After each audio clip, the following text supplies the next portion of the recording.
কানিজ কামাল, বাড়ি মুন্সিগঞ্জ। বৈবাহিক সূত্রে 10 বছর ধরে থাকছেন থাইল্যান্ডের রাজধানী ব্যাংককে। স্বামীর বাড়ি গোপালগঞ্জ, নাম হাসান। তিনি ব্যাংককে ব্যবসা করছেন প্রায় 20 বছর। কানিজ কামাল দেশ ছেড়েছিলেন বেটার ফিউচারের আশায়। বর্তমানে বসবাস করছেন ব্যাংককের চারান এলাকায়। থাই ভাষায় এই এলাকাকে বলা হয় চালান। সেখানে ইংরেজি বিষয়ে শিক্ষকতা করছেন 40 বছরের পুরনো একটি স্কুলে। স্কুলটির নাম দারুল এহসান কিন্ডারগার্টেন স্কুল। পরিচালনা করছে দারুল এহসান ফাউন্ডেশন নামের একটি প্রতিষ্ঠান। স্কুলটির পাশেই একটি মসজিদ, সেটির নাম দারুল এহসান মসজিদ। মসজিদের নামেই এখানকার গ্রামের নাম দারুল এহসান ভিলেজ। 10 বছর আগের কথা। কানিজ কামাল 2 বছর বয়সের মেয়ে বাচ্চাকে নিয়ে গিয়েছিলেন দারুল এহসান কিন্ডারগার্টেন স্কুলে ভর্তি করাতে। এখানে আসার পরে প্রথম চিন্তা ছিল যে বাচ্চাকে ঠিক কোন শিক্ষা প্রতিষ্ঠানে দেব যেখানে ইসলামিক শিক্ষাটা আছে।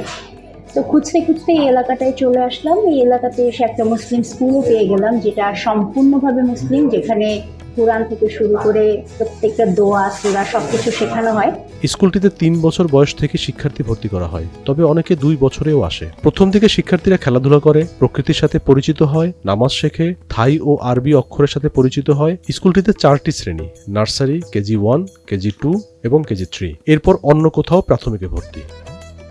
থাইল্যান্ডের মুসলমানদের 2টি নাম থাকে, একটি থাই নাম, অন্যটি মুসলিম নাম। প্রতিষ্ঠানটির অধ্যক্ষের নাম রাইওয়ান সেনসম আর মুসলিম নাম মাইমুনা। My name is Maimuna Sensom. I am the principal of this school. Our school's name Darunyasan Kindergarten. It's based on foundation of Darunyasan Mosque. From Saudi Arabia. Yes, from Saudi Arabia. So their pronunciation is 100% like Arabic. So the kids have the opportunity, they can get the opportunity to speak like the Arab pronunciation properly.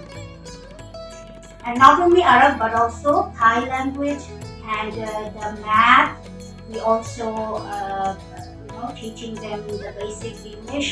So everything you get from this school, whatever you want to get.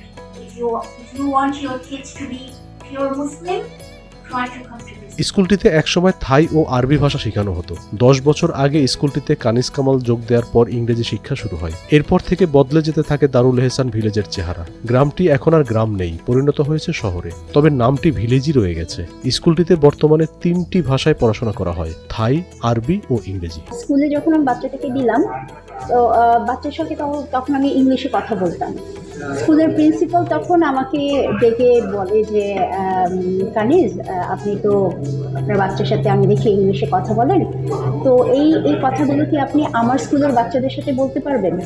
তো আমি তখন ফার্স্টে বুঝতে পারি নাই যে উনি what did she mean to সে।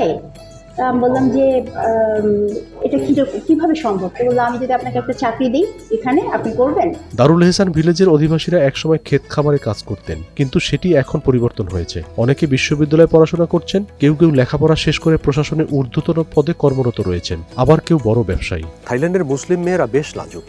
এই লাজুকতার কারণে স্কুলের ভাইস প্রিন্সিপাল ক্যামেরার সামনে কথা বলতে রাজি হননি। স্কুলটি নিয়ে অনেক স্বপ্নের কথা জানালেন টিচার কানিজ কামাল।